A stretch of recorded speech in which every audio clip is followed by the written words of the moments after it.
truck ready for this customer. We started it up last week. We installed the fuel injection. We've installed the dress-up kit here for the pulley system. Now I'm going to get ready for the exhaust. We're going to do the exhaust. I've already hooked up and we're going to prepare the power steering tank and coolant tank. I've made some brackets that mount on either side of the radiator. So it's going to look really, really good. This thing is going to be a nice truck, and it's coming out, I think, early this spring. I'm going to push for it. I think Gary already ordered the brake system for it, 4-wheel disc brake. This truck's going to be a real head turner. Yeah.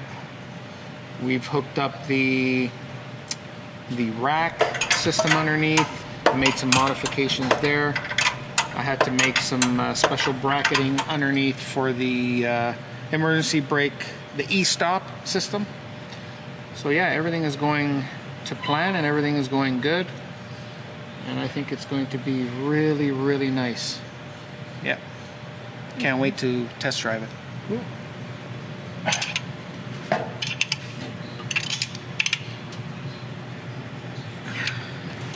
This cooling system is going to run automatically. So instead of that, you know, your typical turn the key on and the fan stays on all the time, it'll just be like, you know, your everyday car. Turn the key on, temperature rises, fan will come on, cool it down a little bit, comes off. So that's good. That's a nice little feature also that I set up. It's going to be really, really good. It's going to have, I'm not sure if it's going to be a powerful high performance type engine, but it'll be pretty good for the truck. This truck is a light truck, so it's going to be, I think it'll be enough. The customer will be happy with the power rating. You know, it'll be a nice cruiser, and if he wants to take it to a show, it'll be a nice, beautiful truck to show off.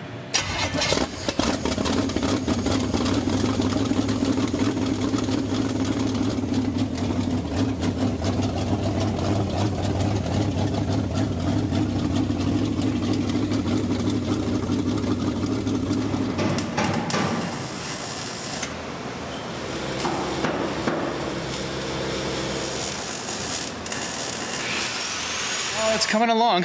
We've had a lot of work to get done on it, but we're finally starting to see the benefits of all the work we've been doing to it.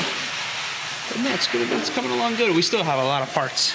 As I explained earlier, there is a lot of parts still for it, but definitely looks a lot better than what it did 4 months ago. That's for sure. So it's going to be good. It's going to be a sweet car.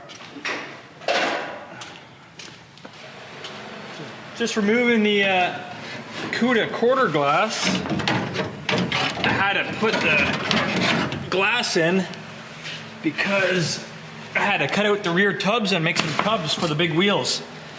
But the quarter glass, as it goes down, where I wanted to do my tubs, it was interfering with it. So I had to make sure that when we assemble the car after paint, we can put the glass in and it won't hit my tub.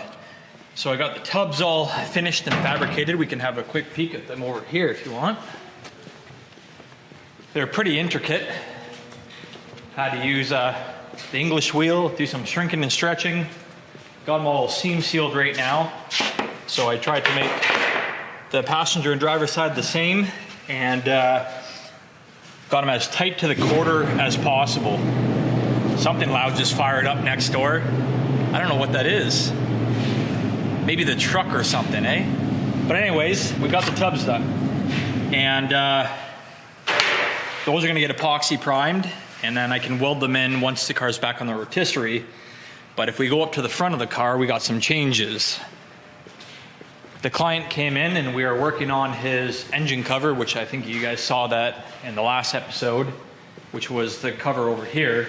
And he really liked it, but after some conversation, he wants it to look more like a motor when you lift up the hood.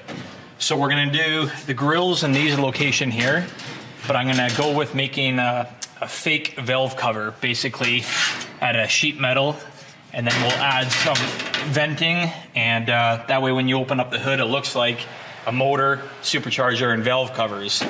So it's going to be a lot of work to make that happen. That'll be a cool wall hanger for the customer, but this is our new direction underneath the hood. Then I got the dash removed. We're going to start doing the 3D scan and print for our gauge cluster. And we talked about some more of the dash and what we need to do for that as far as fabrication before it gets wrapped with the material. Got the factory door panels on temporarily to see if the customer wants to go with a factory style door card or not.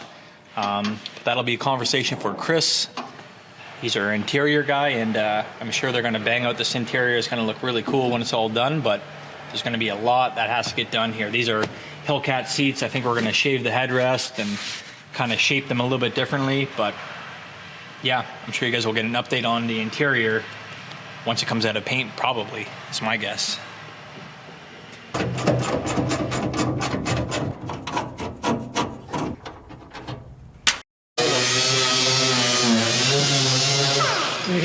This one here has got a weird problem, so I'm solving it by the rust coming from the bottom in the vents here.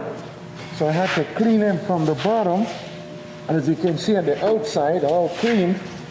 Perfect, look at that now. You know, I had to clean up all that rust. Look at the bottom there, fully all the rust. So now what I'm doing now, I'm gonna sand the whole thing and epoxy that rust primer inside out, fully sealed. And then I start my body work. But this is how I control my rust and kill my rust. The edges are the problem, eh? Where the rust hides on the edge, eh? Quietly, waiting to come out. I ain't gonna let that happen. What's next? The next is gonna be the Hellcat. The Hellcat, they want to get to me. I can't wait. Yeah, I can't wait for that baby. Even the owner comes too. Man, I want you to go on my car, man. You're working on the Mustang and my Hellcat is still. When are you gonna get on it? I'm like, when they bring it to me, baby. Don't you worry, man. When they drop it in my hands, it's in good hands.